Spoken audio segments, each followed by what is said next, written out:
Hey guys, so I am celebrating 9 years being married. So if I was to give you guys 9 lessons that kept us married for 9 years, of course we kept choosing each other. Let's just go ahead and be honest about that, right? I think the other thing is I got this from Keisha and Chris Bass. Being a forever student of your spouse. Being a forever student of your spouse, don't expect for your spouse to respond like they responded to something yesterday. You know what I'm saying? Then I got this from Antoinette Bostic's book about just the power of honoring your spouse. And before you speak, just take that deep breath. Breathe, sis. Because you might say something out of emotion, anger, and frustration that you really don't mean, right? So just taking that time to breathe before, or that pause before you say something, especially when you're in the heat of the moment. And that is also a way to show honor, right? Number 3, and I see my good looking husband walking towards me, so I'm gonna get him to come give something as well, right?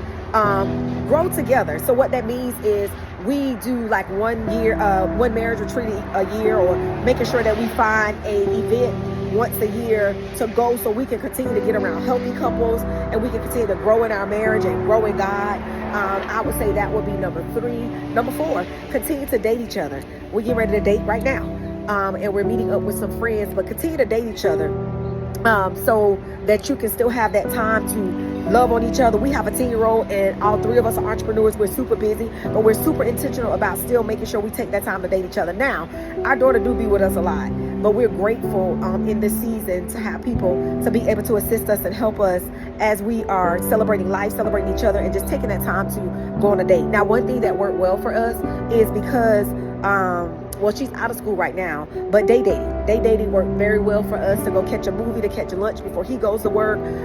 So that's one of the things. I think that's number 3. Hey, honey, I'm doing 9 things to stay married for 9 years. Make sure you be intentional, and He's touching my be booty friends. right now. Exactly. See, you got to touch Touched it. booty, grip it a little bit, while you're hanging out. So number. plus you had something on it. Oh, thank you, boo. Yeah, you got it. Okay, you got anything else? So being intentional would be number 4. I think we're on number 4. Yeah. Be intentional. You got to make sure you put God first. Oh, that's good. That should have been number 1, right? Yeah. Put God first. So we rearrange that, and you have to make sure you're be honest with one another. Yeah. Because you don't want to make room for confusion. Oh my.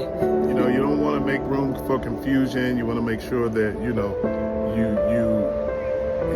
provide clarity for your spouse, so that way they don't have to guess. That part. So y'all, can I tell them why I did that? Yes. So I did that because it wasn't that he lied about it. He just didn't tell me about something. So by him not saying something, because it's like, so for example, if you guys have the opposite sex that you speak to on the phone, or you have conversation and communication with, your other spouse needs to know about that person. Like, they don't need to be a surprise person that you having conversations with and the spouse don't know, especially if they're the opposite sex, because you don't want to leave room for like confusion, right, or whatever the case. Like, I'm in business, so it's not like, okay, every real estate client, let me tell you, because of course there's certain rules where I have to be careful with like names and stuff, but when I'm dealing or working with a male client, I do let my husband know, right? And a lot of times he might drive me to the real estate appointments or whatever the case may be like that. But if it's anything outside of that and it's just somebody that you're having a conversation with, you let your spouse know, hey, I met this guy named Billy. Billy might be calling, so you might be hearing me say Billy name a few. Where did Billy come from? You know what I'm saying? So that's what we refer. That's why I did that. Yeah.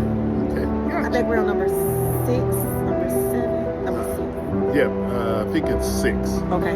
Yeah. Well, number 6. So I'm trying to think of what else. Why did you do 9? Because we were married for 9 years. Oh, gotcha. Yeah. Okay. Like you said, So I'm giving them 9 lessons or 9 things. Oh, 9. Okay, 9 lessons or 9 things. So you said we're on 6 right now, right? Yes.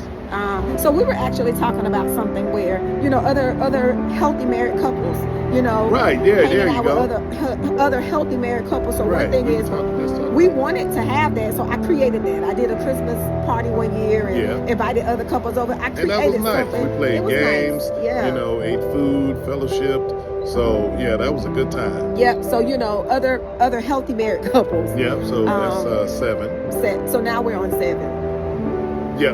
Now we're on 7, Mhm. I think. Y'all, we lost count. As far as how many? 7. So we got 3 more to go. 7, 8, 9. Right. So what you thinking? I'm trying to think of what it is, and I guess it's kind of like how I said, like, you know,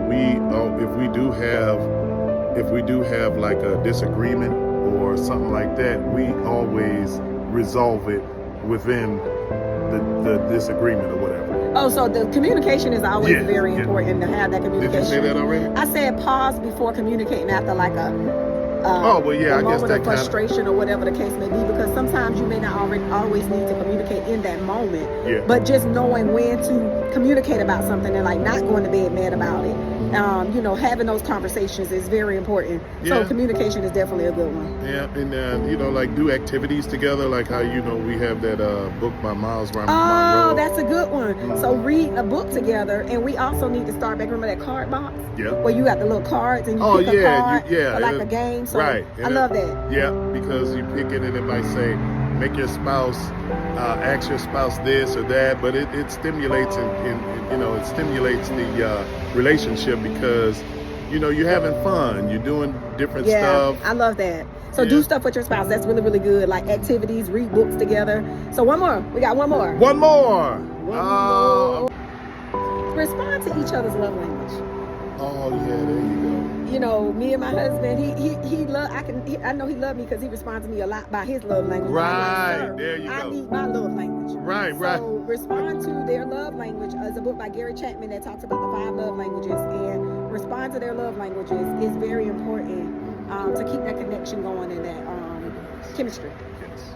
All right, guys. 9 ways, 9 things. 9 years. There you go. Happy anniversary. Happy anniversary. You're gonna have red lips.